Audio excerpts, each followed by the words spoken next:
I think we should be softies. I think we should be bleeding hearts. I think we should be absolutely benevolent. I think we should throw the stern justice out and just, you know, have total compassion for everybody. It's a much better, it's a much better song.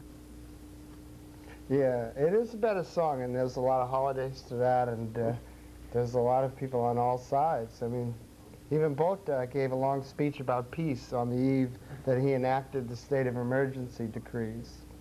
So I get the feeling anyway that peace sucks you in because everyone is for it. You know, it's like being against hunger or against... or for child abuse. Yeah, so I think in justice there are sides. There always are sides. And there's always a balance, too. No? The sides already implies, you know, conflict. I love it. I don't like that. Well, that's how gross, because I think through conflict.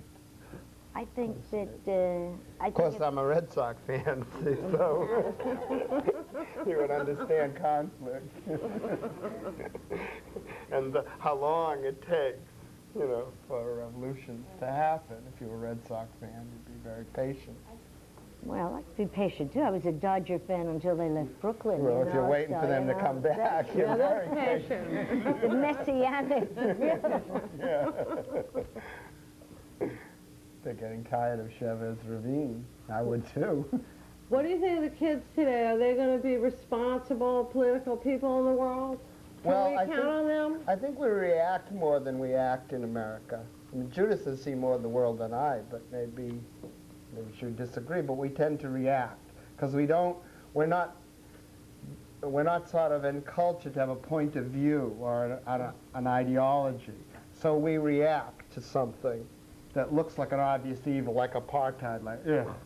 You know, but when the divestment movement ends, because the companies are all pulling out, then it becomes one of educating people about the U.S. relations to countries like Mozambique and Angola, and people are going to say, no way. I mean, I know the difference between Ralph Lauren and Pierre Cardin, but Angola, I can't handle that.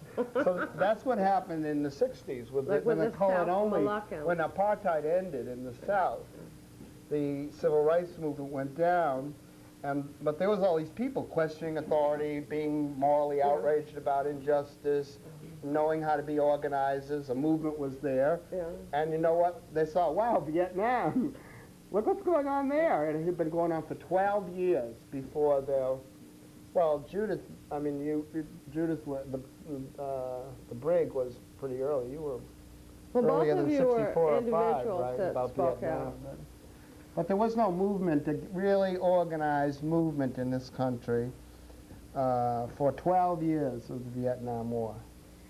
Well, so I think they're gonna turn to that issue. Central America, the new Vietnam. It is Vietnam. I mean, that's what the 12 years are about. Hiring Indian tribes, you know, the people in Apocalypse Now with all the paint, those are Montagnard spots. Well, they seem to already be admitting it so far, you know. They're admitting every aspect of the beginnings of it. The advisors, the money, everything about it. That's why I think it has to come out of the culture. I think there has to be a different kind of mood. And I really think it's mood. And that's why I think theater, art, the music has to you know, be in the forefront of that, be in the avant-garde of that change. I think the mood has to become enthusiastic and hopeful that change is really possible. Otherwise, we're going to get hung up in another Vietnam. And I think the only thing that can prevent it, really, is enthusiasm. I think curiosity, you said before, has exactly the right direction.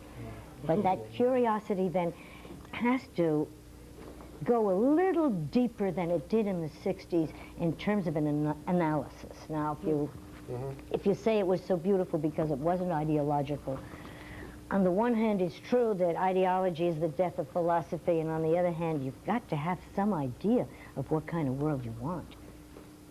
And I don't think that there's enough of that. I think that the utopian vision is utopian until you begin to anchor it in some possibilities that seem to people real. How could the world be different? People don't see clearly enough another form of life. They see a vision of a world in which there's no violence and no hunger and no oppression, and they want that and they reach for that. But we don't know how to get from where we are to that vision at all. And every step we take discourages us. And not every step, because we're not entirely discouraged. But the problem now is to find steps or an ambience or a culture or a mood that's going to arouse enough enthusiasm for people to say, we can beat this thing. We're not dead yet, you know. We're not in the nuclear winter yet. We've got some possibilities. And to feel that we have those possibilities, I think we have to create that mood. That's certainly what I'm trying to do. What do you think created the mood the last time? I think the 50s created the 60s. Yeah. The sexual repression, yeah. the downer. We were the last generation that were told things like babies came from stalks. You found them in carbon, don't ask. I mean, that was a big part of the rebellion against the authoritative father figure in the traditional family and the president. Are you still fighting? Absolutely. It's the best game in town, why not? Well, I really think that you'll probably always be doing this. What if you're like a 75-year-old guy out there in the street crying out about something? Well, there's plenty of them there today. I mean, on this block, I mean, they're there. What do you mean, what do it be like? There'll always be work to do. I mean, the good work I hope goes it's on. done with a certain amount of humor. Right. Would you go on a speaking tour with something like Gordon Liddy? I've debated him twice. Have you? Yes. What was that like? Well, the first time, I really geared up to gut him. And so I concentrated on it for 2 months on the one question I would ask him. Yeah. Now, this is a guy who had drawn up a plan to drug me, Kidnap you and take me to Mexico. Right. And I told him if he'd let me pick my own drugs, I'd been so watergated by then. You were going on your own. I would have gone, right, no problem. But then, so I'm arguing with him. I mean, you got to read. If his book is Will, I said mine's Will not. So I go up to him at the end of the whole thing. This is at the University of New Mexico in the gym with thousands there and American flags all over, real litty country, you know. And I said, I know everything about you, Gigi. Anal retentive personality, Sigmund Freud, authoritarian personality, Hannah Arendt. I only don't know one thing. Do you do oral sex? Do you go down on, because you're 50s, and in the 50s, that one's not allowed. Now, I'm not asking about your girlfriend or your wife or any question like that. I just want to know, do you do oral? He got all blush and yelled chaos and anarchy. Yeah. But the people at the reception agreed that it was a pretty good question. Well, what do you think? He never did answer. Do you think he does? I didn't find out, and the second debate was very serious about foreign policy. It's an awful thing to imagine. I let it go. But I was hoping that question would follow him around. Yeah. That's why I said oral sex, because you can print oral sex in the paper. But I said it in 5 different languages. Prison language, New Mexican cowboy language, polite conservative language, But the oral would follow him, so everywhere he went, people would say, I wonder. But to tell you the truth, G. Gordon Liddy is a little old business already on campus. Yeah. How much do you think he made? 4 or 5 years. Yeah, he's been doing it. It's not a measure of how much you make, because... No. It's not that. No, Richard Nixon will get $100,000 to speak on campuses, and does. And Henry Kissinger gets $35,000, $30,000. But he doesn't speak every night, Yeah. Hey. Dr. Ruth is probably the most popular speaker on campus. Well, it's almost the end of our segment here, and we've just used up most of our time. But before we go, I'd like to ask you both what your plans are, especially Judith, I know you had a perspective recently.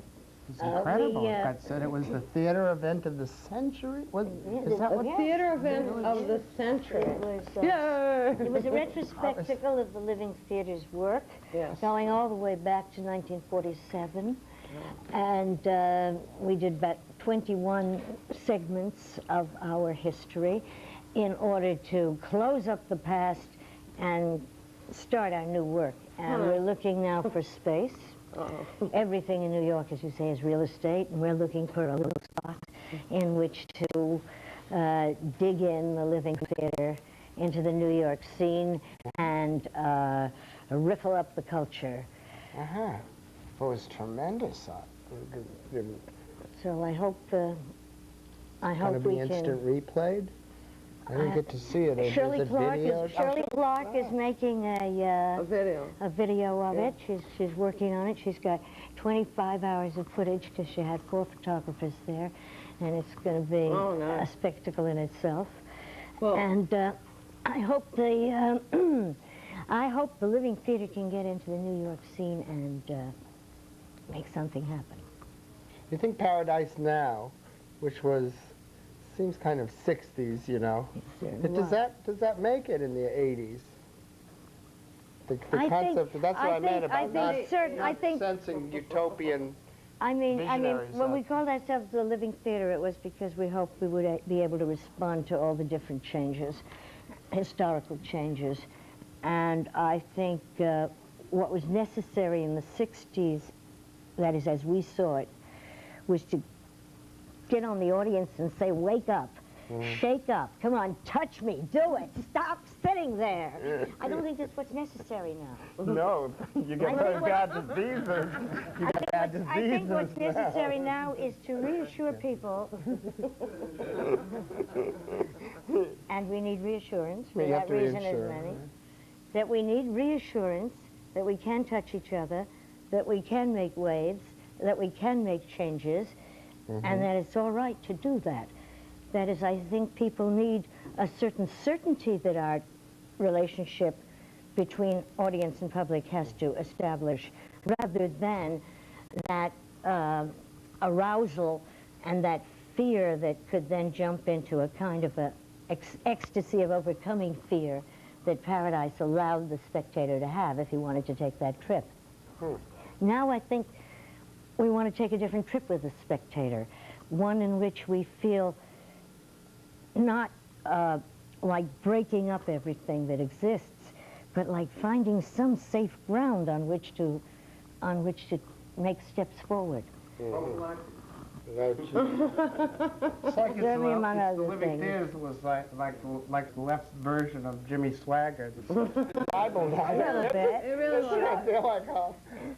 What are your plans? Paradise Now. No, there it is. Sure it is. Judith will really, I can see, be involved be busy for a while. And what are your plans? To be busy. Yeah. And you're going to travel around the country and speak to people. And he's really inspirational and really that kind of speaker. Bless you, sister. Right. Well, I don't mean that kind of inspirational, but I mean in the true sense of it, at least, you know, from my sense of view. I mean, point of view. Anyhow. One of the sons. That's what you're going to do. You're going to write? Well, I speak let me see, what am I going to do? You're going to be following I'm going to try to make the radio show work. Yeah, and the radio show, once they're coming back on. Well, it's not when. I got it. When we get enough. Okay. So we're going to do some fundraising and try and get the radio show back on. And in the meantime, I go around and stir up the young'uns and let them know it can happen. And that we're no different than they are. And the wheel spins. That's right. Okay, thank you both. Abbie Hoffman, thank you very much for coming. And Judith Malina. Susie. And I'll see you soon. I want you both to come back as soon as possible. And thanks again. This is it was real exciting and fun to have you together. Thank you. And I hope you enjoyed it yourself.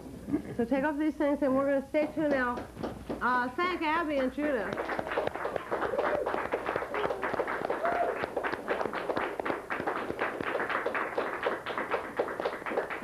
And we're going to go to the news with Nancy Borman. Thank you very much, Abbie.